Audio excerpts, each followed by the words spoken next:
الو. ها يا محمد، كيف الاخبار؟ ان شاء الله تمام يا اخي اسمعني، عندي كلام كده داير تقوله لاخوك حسام ده. قول له يا حسام بابا بقول لك من يوم الليله ما في توسان، في حصان. هاي قول له يا اخي، والبيتزا والحاجات دي برضه يحاول ينساها، لانه دي زمان ولا تاني ما في حاجه اسمها امواج، يعني احنا ذاته بقينا ماشيين على حسب الموجه.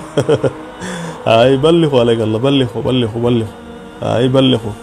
قول له يا اخي احنا وجباتنا تاني من يوم الليله شغالين بوجبات اسمها الجود بالموجود. اي حاجه لقيته في طريقك تقوشها وتقول الحمد لله. هاي قول له احلام الاصفر ده خلاص، تاني ما يحلمها. وقول لي امك كمان ما في نوتيلا وما في لبن وما في اي حاجه. هاي قول لها تاني ما في لبن مبستر، تخش الحواشي بين في سيد تحلب ذات. هاي لحد ما ربنا يصلح احوالك يا ابني. والله الحياة كلها سرقوها يا ابني، والوضع كعب شديد. ايوه انا بقول لك انت برضه حاول انك يا اخي تتاقلم، والناس كلها تتاقلم بالوضع الحاصل. الناس تاني ما توهم نفسها يا ابني، لانه خلاص.